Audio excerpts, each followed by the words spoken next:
and created these communities in those spaces. And those were the spaces where they could be who they needed to be. So when I say you can create a community for however you want to feel and be a part of a community for however you want to feel, like these communities saved people.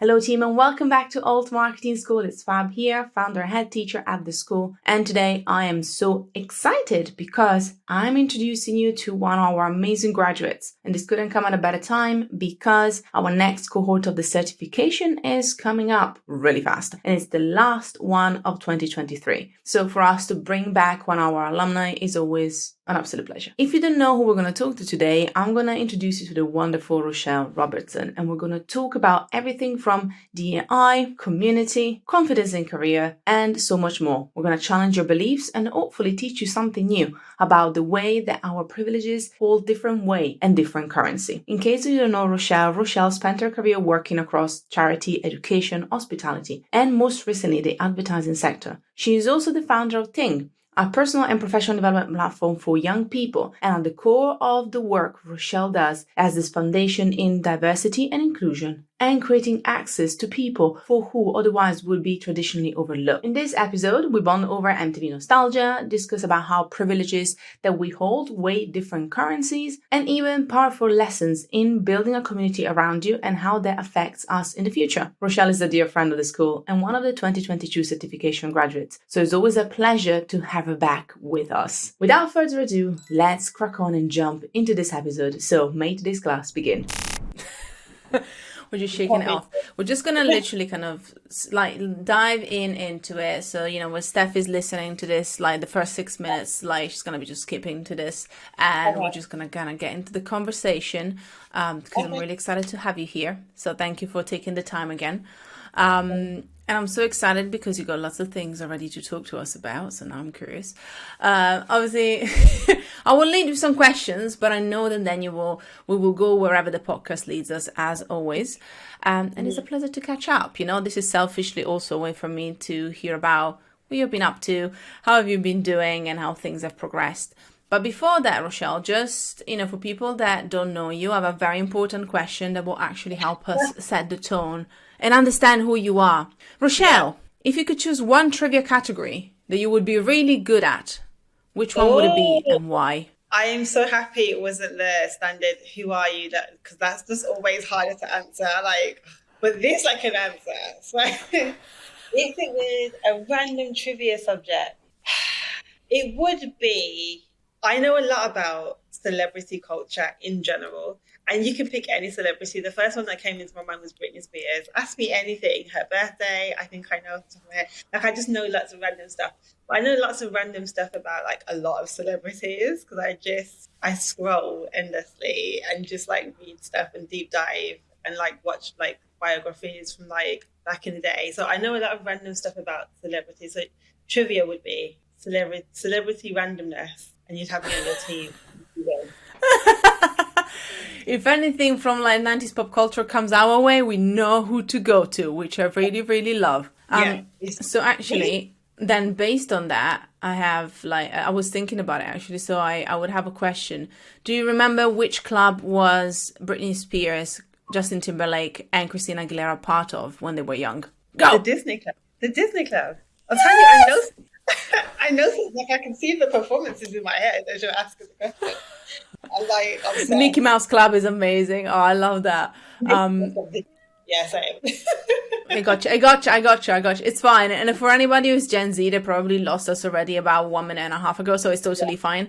We'll bring them back. We'll bring you back. But it's, you know, it's the thing is, when you think about it and you start realizing that this actually is becoming kind of like cool nostalgia, vintage conversations, that's what I feel like. Oh my God. Oh my God. And like, I suppose when it comes to all of that stuff, like back in the day, I spent a lot of time watching MTV growing up. And so there was always a documentary on their lives, right? On like Justin Timberlake and how he, and like you said, like the Mickey Mouse Club or the Disney Club or whatever, and how they all kind of formed together and then how this person's career got started and that. And so like there were all of these. If any Gen Z is interested in nostalgia, there's absolutely loads and loads of documentaries on MTV that you on YouTube somewhere. I'm sure that you can go back and watch about the inceptions of everybody's career. Do you know what I mean? And it's all fascinating stuff. Everything makes so much sense when you go back into the archive. I love that. And you know what? It kind of made me also a tiny bit nostalgic. I'm going to talk about nostalgia marketing in a second too, because actually there's a connection there. But it made me nostalgic about MTV. I was a huge MTV fan. I was 10 when I started watching it in Italy, but and when I tried to explain to people like the fascination in literally watching on rotation the same Blonde on Gang and Limp Bizkit videos that would just come out, and then NSYNC, and then whoever it was, I think there was also a lot of everything and anything would show, and it would be just videos after videos, and I absolutely loved it. So I'm with you. I would genuinely kind of consume so much TRL, all that content. It was just my jam. TRL, all of that. But I think the point you just made about watching the videos over and over again, what we didn't have that Gen Z have now is the ability to watch them whenever you want. So whenever it would come on, it moment, do you know what I mean? It was like, oh, this NSYNC bye video, I saw it in 2 hours ago, but now I'm going to be able to catch that dance move that I missed the last time. So I'm going to watch it again. You're going to pay attention this time because you only got 3 minutes to catch the thing. So it's almost like we were all had, I suppose in the 90s you had one time to make it in an audition or something. It was almost like that, but in our houses with the MTV music. You had one time to catch all the information, all the things that you wanted to see. Until you had to wait, or you had to wait until the next time it kind of came on TV if you didn't have VCR, which is a whole different thing. But I think there's something quite beautiful in that as well. It's you had more concentration. It's true, actually, and what I'm thinking about as well is that what I love about kind of how marketing works and how storytelling works is that then on top of that, I was thinking about, again, all that nostalgia and the fact that even just us talking about it, for anybody who's a millennial and grew up in the 90s, early 2000s like ourselves, then you start remembering these things. And whenever you have conversations, whether it's our conversation, which we're just starting, but even if it's in marketing, if you're talking to your audience and you actually understand some of the things that make them tick, those kind of relatable things, it's such a powerful thing that we tend to forget about, regardless of their generation. You can go intergenerational and focus on different things that might be related to different generations depending on what you're talking about. But I think sometimes we forget that these little things are our fingertips at any time, and we're trying to kind of create sensational content when sometimes what we want to see is somebody sharing a picture or doing a dance routine of Bye Bye Bye, which would be amazing because it's 20 years, by the way, since the song came out, so it would be very apt. Whoever wants to do it. 20 years, that this number it throws me every single time because I'm not that old. What do you mean 20 years ago? What do you mean? Well, what I was saying though, you still have a lot of wisdom. So actually, thank you so much, by the way, for playing with me and going down memory lane, everybody. If we still are here, dear listener, well done. You either learned something new or you went down memory lane with us. So yay.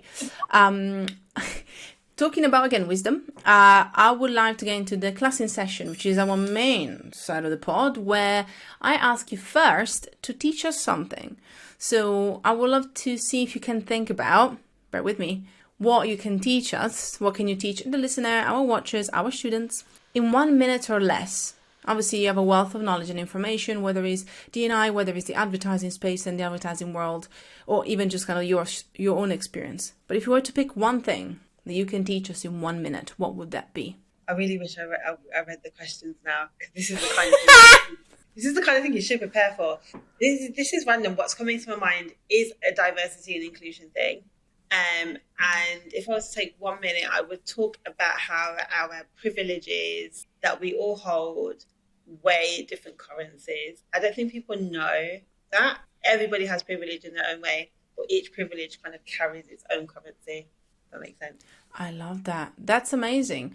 So what if you wanted to elaborate on that for somebody who is very new to what you're trying to say or is trying to understand it better? I love that, and I kind of get where you're coming from, and I think I would love to kind of dive a bit deeper into it. Yeah. So okay. So if anybody who is I suppose new to even hearing privilege in this kind of context, essentially, people who spend a lot of time working within diversity and inclusion often end up talking about privilege and how that shows up for people.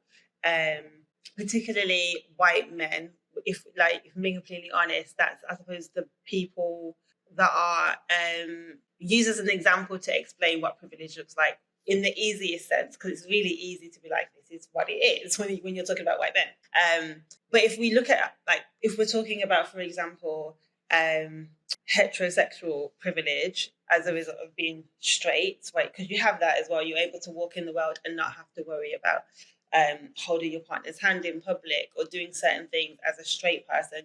That is a layer of privilege that you carry, even if you are a woman, even if you are Black, even if you have a disability or anything else, right? That is a layer of privilege that you get to kind of live by, and it goes on and on and on. There is, I think, everybody in their own way has a privilege, but I think where people kind of get lost in if people hear that and start to understand that, they then start to disconnect from the part that they play within, ignoring their privilege, for example. And I think that's where you have to understand it would be wise or helpful for you to understand that actually also, even though we all have privileges, they all carry different currencies. So say, for example, if we're looking at, just to go back to like the white and male example that I gave at the very, very beginning, we have, we know, and we hopefully shouldn't have to over-explain that we live in a very patriarchal society, a male-led society. And so that means that anybody who is male has a heightened amount of privilege just by virtue of being a man, full stop, right? So male privilege carries very strong currency. And then if you add whiteness onto that, whiteness carries also a very strong privilege, right?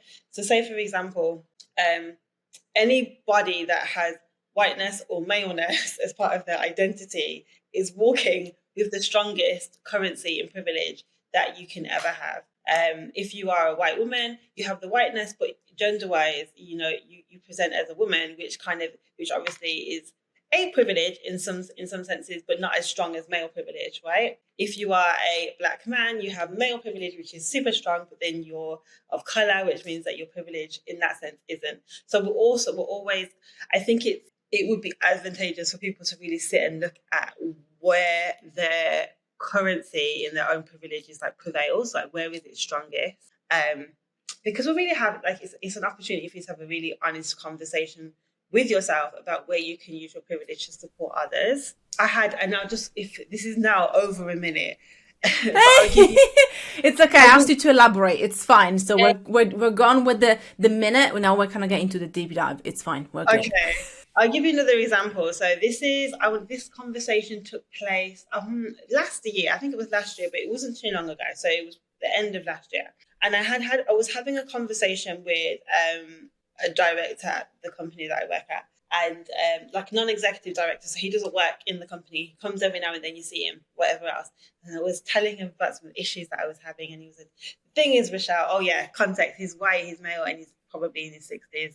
I hope I'm not adding age, but he's probably in his 60s. He's a bit older. And he said, the thing is, Rochelle, you just need to do the thing and ask for permission afterwards. You just got to do what you want and just, what did they say? You ask for forgiveness, not for permission. I think that's the phrase. Yeah, I heard that before. Yeah. So I was like, okay, cool. And I sat with it for a bit. I felt a little bit uncomfortable, but I was like, sometimes you have to sit with it for a bit and be like, what is that about? And the wildest thing about this is that the same day I had another conversation with another older white man who said exactly the same thing to me. And this was within a 2-hour time frame that the same phrase was said by the same demographic of person. So the second time it was said to me, I said, I think I know what's going on here. I've just had 2 white old men tell me that I need to just do what I want and ask for permission afterwards. And actually, they can. I can't.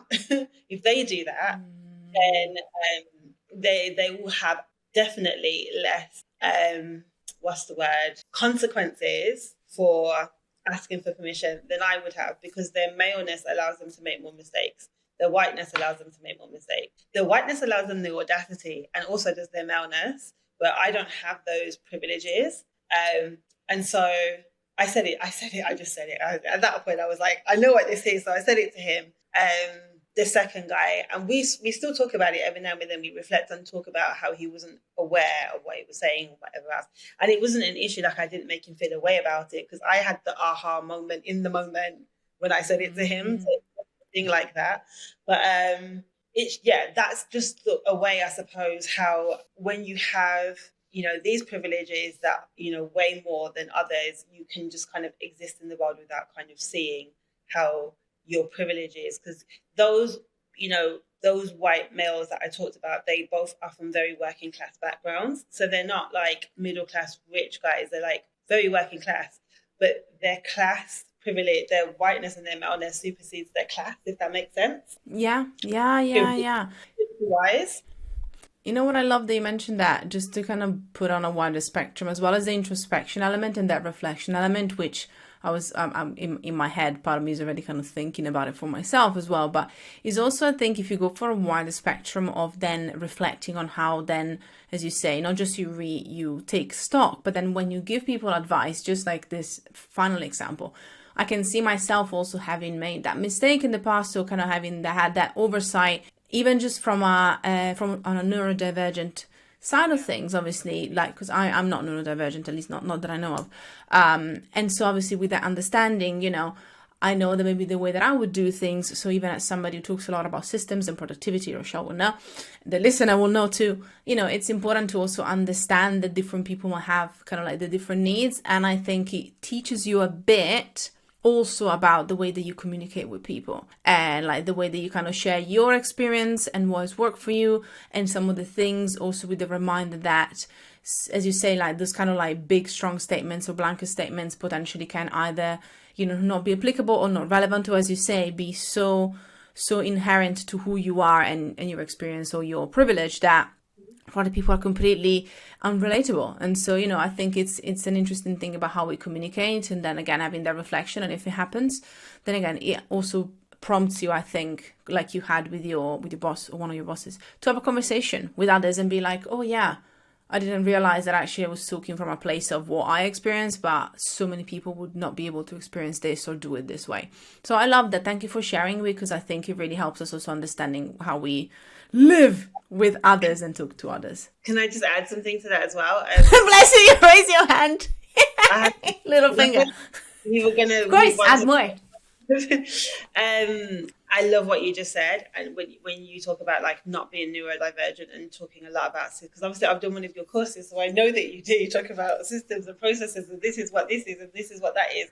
And I think anybody who is kind of, I suppose, just being themselves and talking about what they know and sharing and whatever else and teaching and guiding, I think it's really nice to ask the question where possible, like how does this sit with you? Like, how do you reckon that you could use this in your day-to-day life? Like, how would you use this in a way that works for you, for example? Do you know what I mean? So it's kind of like, what you're not saying at that point is, here's all of these tools and systems I've just given you in the context that you've just given me. Use them, neurodivergent person. It will work because it works for me. It's like, actually, no, this is awesome stuff that I use.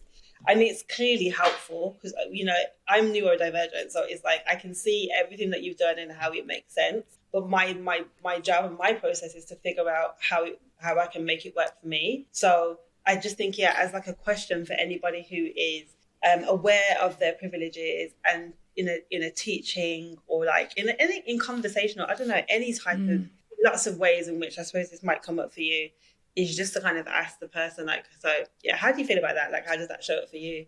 Like, how can you make this make more sense for you? Is there anything else I could do to make it make more sense for you? Do you know what I mean? Like, I think I love that question. I really love that question. And it's something that, again, I'm talking about another one of our graduates. Spoiler, I think it probably comes out every so often in the pod today, but obviously Rochelle is one of our graduates as well. So from our first ever cohort, another graduate called Kat Wildman, who we need to have on the show, so we will.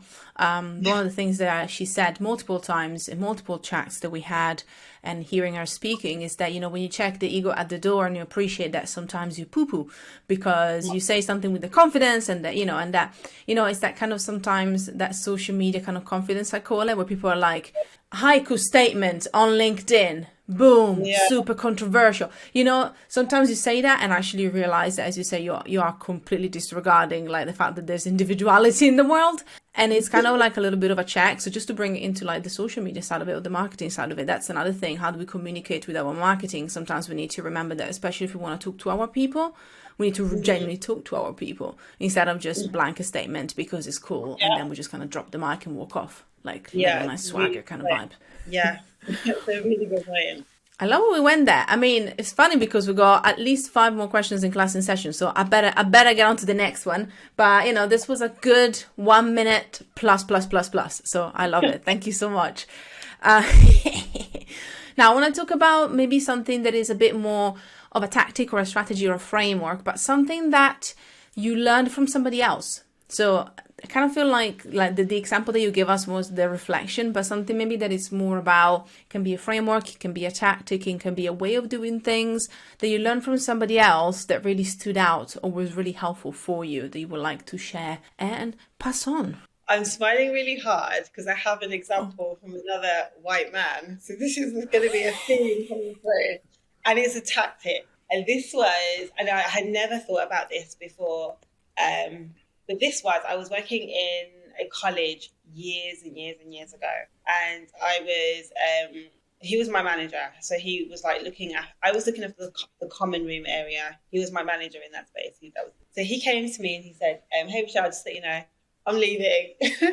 I'm going to be a head teacher at like some other place. And I was like, how do you go from running a common room to being a head teacher? Like that was just a bit of a jump for me in terms of career. And it was like a non-traditional school, but it was still a head teacher role. That's still a bit of a jump.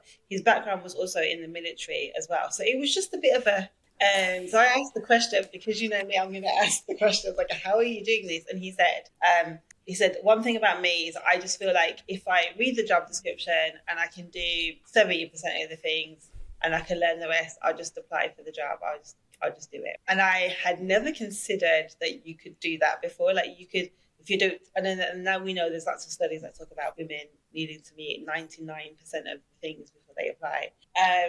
And the thing that stuck out to me from what he said was that he trusts himself and that he's smart enough to figure out the stuff that he doesn't know. And I was like, that's really interesting. So I'm going to try that. And that is something that I have taken from him. And I think I have been able to kind of put myself in roles as a result of kind of like looking at a job description and being like, I know what that is. I know what that is.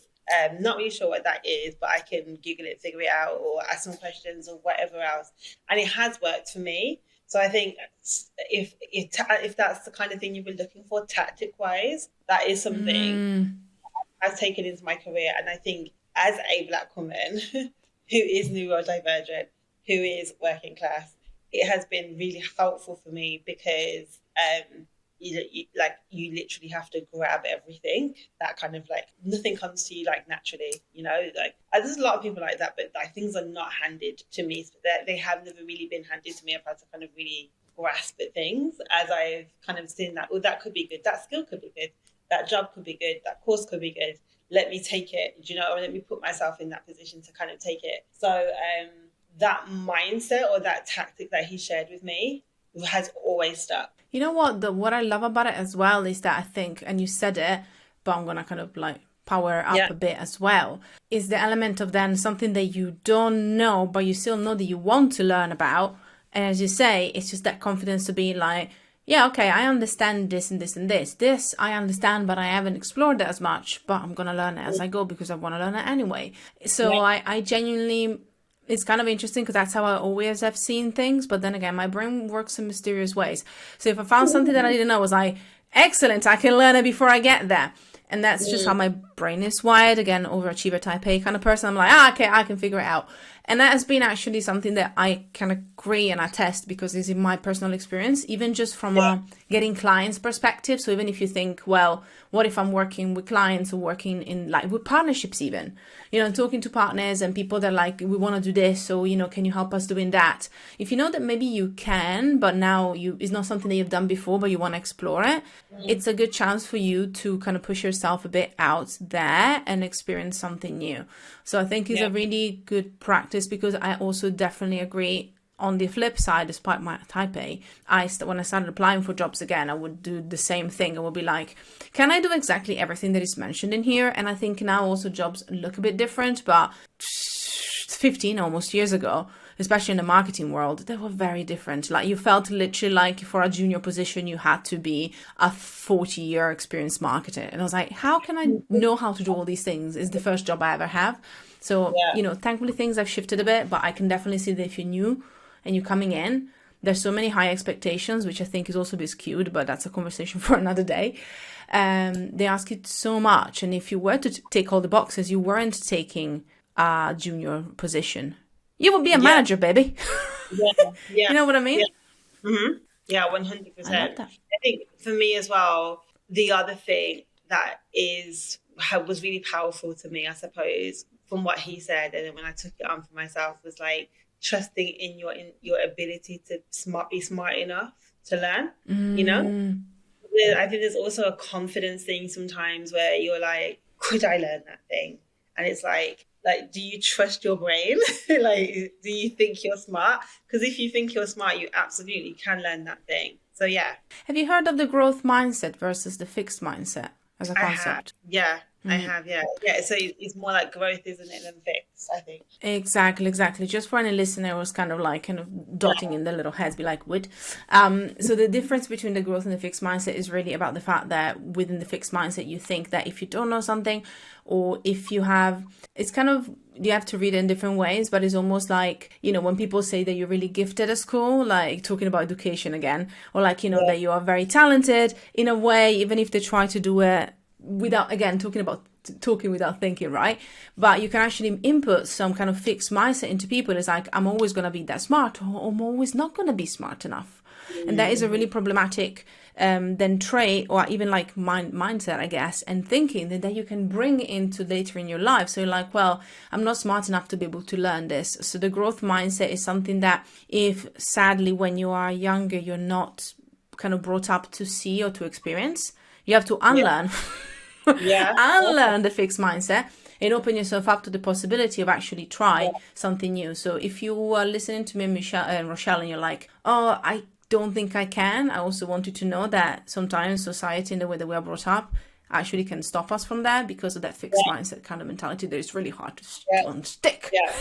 And also, just to add on, because you're absolutely right there, there's also the self-fulfilling prophecy as well, which is when you're told that you can't do something and you start to believe that, it's literally the same thing as what you said. So it's kind of like mindset, but also you then put yourself in situations that repeat the things that you've been told. So you're like reaffirming the things that you were told that you're unable to do,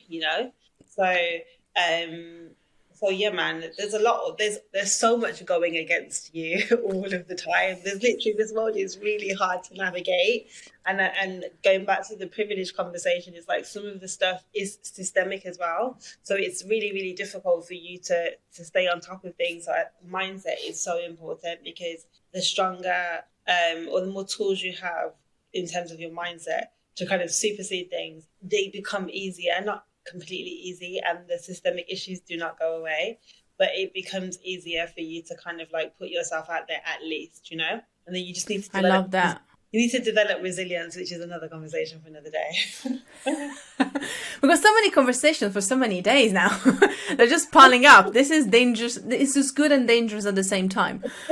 Before I get actually into the next question, I do want to ask if you could explain, just for anybody. I'm always really mindful that I want especially people to take action, and with such an important topic, I also know that there are some listeners that might not be fully up to speed. Systemic. I think this is really what systemic issues, if you could explain it a bit more, just in case somebody's like, I think I understand, but I'm not sure if I heard this before. I would love for you to explain that. I just want to make sure. Yes. When you work in a D&I space, you just say things and you just expect. Okay. Same with marketing and everywhere else, and you're talking about KPIs and people are like, what? So that's why I thought it would be good to explain so that kind of, our listeners get a proper grasp of what this is about. So when I talk about, or when people talk about systemic issues, they're talking about issues that affect people because they are part of the societal systems that we live in. So there are structures and policies and things that are put into place at like a government level, hundreds of years ago, and like 50 years ago and 20 years ago, a long time ago, that has impacted the way in which people are able to live their lives. Let me give you an example. So there are so many examples. I'm trying to think of one that could be relevant to like the demographic of the people that are listening. Okay, the one that keeps coming into my head is the one around like Black families or Black people in America, like not being able to like get mortgages, and or in certain areas not being able to buy houses, right? So for example, it's like you go to the bank manager says, you say you want a mortgage for a house, the bank manager looks at your credit score, it's fine, but you get denied a mortgage, right? So on a systemic level, even if you have the money and your credit is okay, you're unable to get the mortgage because of the color of your skin. And literally that's the reason. That's one person in the bank who's using the privilege that they have as the bank person, the manager, knowing that their manager is not going to disagree with what they've said, and the head of the bank is not going to disagree, and they've got the power all the way up to the top to kind of stop you from being able to get the mortgage to buy the house. The second thing would look like, we can give you a mortgage, but not for this much and not in this area. So that means that they keep certain areas within America or the UK. I mean, not necessarily the UK, actually, let me take that out. Completely white, because you're not like the system, the powers that be in terms of like the local governors or politicians want to ensure that certain areas are kept mostly white. So those schools in those areas stay white. So the prices of the houses stay up. So do you know what I mean? So it's not, I think when we talk about things like racism, it exists on so many different levels. You know, there is literally the case of person A being mean to person B and using mean words and all of that stuff. But there's also like the real systemic stuff is like not being able to go into the hospital. In the UK, it looks like Black women having like a higher mortality rate in childbirth than white women, 5 times more likely to die in childbirth. It's a systemic issue. It looks like there's literally textbooks that doctors have been like trained on talking about how different races feel pain differently. Like that's not factual information, right? So if doctors for years and years and years have been reading these textbooks whilst they're studying to be doctors, that Black women don't feel pain in the same way. We have a higher threshold for pain. And when a Black woman goes in and talks about pain, these are systemic issues there. They're issues that are fed into the system, that are reinforced in the system, that are upheld by the system. And the system being healthcare, policing, housing, education, like the system. So when we say systemic issues, and I talk about privilege, when I talk about mindset, I'm very aware that my mindset has helped me get to places in spite of the systemic issues that come up against me. Oh, thank you so much for explaining. Thank you so much. I just think it gives also, I love how they give us some practical examples so they can put it into also like people's hands of how we, how you might have seen it or even firsthand experienced it in your everyday life. So I love that. Talking about yourself again. So going back to you now, I want to know, we talked about unlearning en passé as we were kind of covering our tactic and something that again, one of your colleagues taught you again. I would love to learn or know about something that you have unlearned. That's the one recently. So, Rochelle, is there anything that you have unlearned recently that has made the quality of your life or even work better? Oh, this is a very deep question.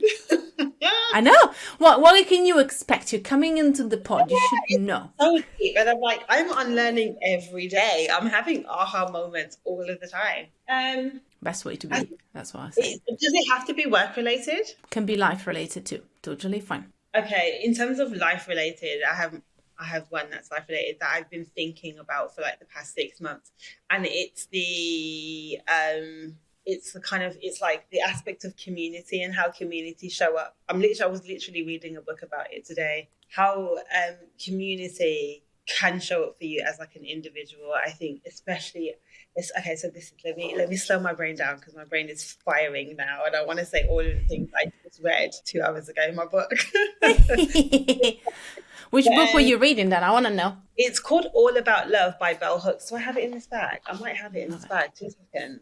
I'll show you. I've got it right here. You can do a little bit of a look at that. Love it. Yeah. So I was reading this today, and I conveniently read a chapter about community. And the point she was making, and it was so true, is that if we go back to privilege again, and we talk about, it always comes back to privilege, and it always comes back to this, in my world anyway. But like this kind of like patriarchal setup in society, it looks like the man being the head of the household, and like the nuclear family, right? And this kind of like man, woman, most likely 2 children probably, and like that being the unit. And the more Western you get, I suppose, you tend to like, I don't know, say for example, you've moved out of the area because you've made a little bit of money and you want to move to a nice area. You tend to kind of move out of locality to the community, aunties, grandparents, whoever, right? And so it ends up just being the household that you have, your mom, your dad, your siblings, right? And she talks about how much abuse can take place in these types of environments just because there's no extra people on the outside having a look in. And like you would have heard about this, like lots of people talk about that one teacher that said that thing that's inspired them, or that auntie that said that thing, or that godparent, or that this or that. And that's all community that kind of surrounds you. So I think I know community is really, really important. And I am now starting to understand that it's actually natural for us to need to actually be like raised in and thrive within communities that are not so nuclear and shut down. Because like I said, if you're, there are some people that this does not apply to at all, but there are lots of people that probably can listen to this and think of, actually, yeah, it was just the 4 of us in my house, or the 3 of us, and it really wasn't. And my mum didn't really have any friends, and neither did my dad. And actually it was quite toxic because it was just 3 people like in this space. So there's that part. And also there was, just to finish that thought, 3 people in this space, and there was not any outside factors that were able to kind of like come in and kind of like shake the energy at any time, because it wasn't allowed. And then the second part to that is, I do think there's so much of us now, especially as from the pandemic, that have moved out of London, moved out of the UK, are moving all around and finding ourselves as solo people in other parts of the world, and needed to think about what community looks like for us again. Because if you are a person who's lived in your hometown your whole life and all of a sudden decided to move to like Lisbon, like the rest of the world, or like Amsterdam or whatever else, and now you're by yourself again, we're not supposed to live by ourselves. And we need to kind of like firstly know like how to live in community, what that looks like, what we need in community, how we trust in community, how we build it. And I think that's just something that I'm really passionate. I've been thinking about it for a while, and I'm really passionate about it. So I've unlearned, that phrase, I was born alone and I'll die alone. That's one that really like gets to me at times. The other one is like, I'll sleep when I'm dead. It's very much like individualistic. Like I'm by myself. Like I do things by myself, and I think it comes from a place of pain. A lot of us have been hurt, but I do think like if you find, and if you're able to find the right community, it could change your life. And it doesn't have to be. It could be literally anything that you want. That's the most beautiful thing about it. I'll end on saying, because I have so much that's coming to me now. If anybody has watched the film Paris is Burning, do you know what this film Paris is Burning? Mm-hmm. Yeah. The film about the LGBTQ community in the 80s in New York, and they kind of set up the ballroom scene in New York, right? And I love watching that film. I think I need to go back and watch it, but it's such a potent example from what I'm explaining, because there were lots of late 70s, early 80s men that were kicked out of their houses because they were gay, and ended up in these like ballroom communities with these mothers like that were like essentially like ballroom dancers, and created these communities in those spaces, right? And those were the spaces where they could be who they needed to be. So when I say you can create a community for however you want to feel, and be a part of a community for however you want to feel, like these communities saved people, like literally saved people. I think it's just one of the most beautiful. I can, like, as a straight person, like I'm obsessed with ballroom, and I'm obsessed with the dancing is incredible, but also I'm just obsessed with how the communities were formed and probably are still formed to this day for some part, and how a lot of people found safety and solace, especially in the AIDS epidemic back then. So yeah, community is something I've had to unlearn, that you're supposed, you just do like the nuclear family and live by yourself and just, you're by yourself. I think it's a very Western way of being. I think we're supposed to be in community, and I think it's a beautiful thing. I love that. I mean, second in there, plus one in there, high five in there, all the good things to that, because I'm all about that as well. Like, kind of coming together is a wonderful thing. And the thing is that you can do it in so many ways, and just by showing up. And as you say, like in whichever way we want to do it, we can actually build communities around us if we cannot find one that works for us. Yeah. And I think that's a very powerful thing too. Rochelle, it's time for Quickfire. I got some quick fire questions. You ready? I'm ready. Okay, you gotta choose one of these. Is it gonna be a quick fire? We'll see. Okay, I'm gonna try my best. It's okay. You only have to choose one thing. One or two things. So it's fine. I'm gonna give you two options. You choose the one that you're gonna keep. Okay? Okay. Ready? Yeah. We start with Spotify playlist or podcast. Spotify playlist. I kind of knew that. I can see it. Voice note or text? Voice note. You can tell. I got a lot to say. I can't be texted everything. I love it. Like best invention ever. Carousels or reels? Carousels. I can't bear editing a reel. I really need to get into it though.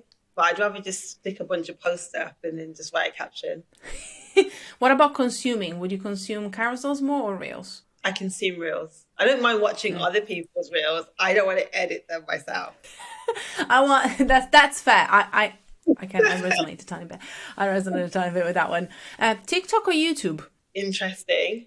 Love TikTok. It's my favorite new thing. However, I've recently deleted all my social media and I've gone back to YouTube, and I'm really enjoying long form content again. I do love TikTok. I love that it's like, I feel like my brain is scattered once I've had a TikTok session, because it's like 30 seconds, 1 minute, So yeah. I would choose TikTok for the purpose of this. I'll choose TikTok, but I do love YouTube. Love it. It's kind of like just giving YouTube the upper hand as well. I like it. Newsletter or Twitter? Twitter. Nice. Last but not least, the most important, if any, memes or GIFs? I say memes. You say memes. I know that's a hard one. It's I don't really like to hard. ask it though. With the GIF, you get the motion, like you get to see the motion, but with the meme, it's like the picture and like the face says everything you need it to say, if it's a face, right? And it's that relatability as well. You're like, oh yeah, I can see that. I think it's that kind of, I call it the inside joke effect, which we talked about actually in the certification as well. It's just kind of that relatability that comes from telling people something that they know, and it becomes that kind of secret language, a bit like community. Yeah. And just a few more questions. These again, quick ones before we depart. The first one is, what is the last picture that you took on your phone, Rochelle? The last picture that I took on my phone was of the scenery today. I think it was just literally the blue sky. I don't know if you want me to show you the picture. Oh no, it was off my knees. Can you see? Knees and sky. I like it. My sausage legs and the sky. Well, to me, it is the signification of summer. I know it's not summer yet, but when I see that, I'm like, oh, like summer has come. We got our little sausage legs and all these things. That's how I see it. Now, you talked about TikTok as being like, your kind of favorite platform at the moment. So would love to ask you, who is one person that we should follow on the platform, if we were to follow one person? Love this question. Yes, and his name is Keith Lee. You know who he is? Keith Lee. I think so. He started posting food reviews in November and has now got like 15 million followers or something stupid on TikTok. And what he does, he lives in Las Vegas. He goes to the restaurant. It's so simple. He buys the food. He reviews the food out of 10. Oh, yeah, I think I know. His reactions, like I watch him eat everything and I'm like, what's he going to say? I'm never going to go to these restaurants, but I'm obsessed with watching him eat this food and rate it from 1 to 10.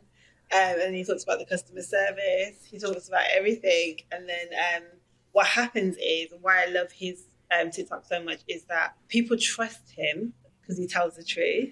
There's this thing, is it called anti-influencing or de-influencing? Have you heard of this? Yeah, de-influencing. That's it. Yeah. Tell the truth about something.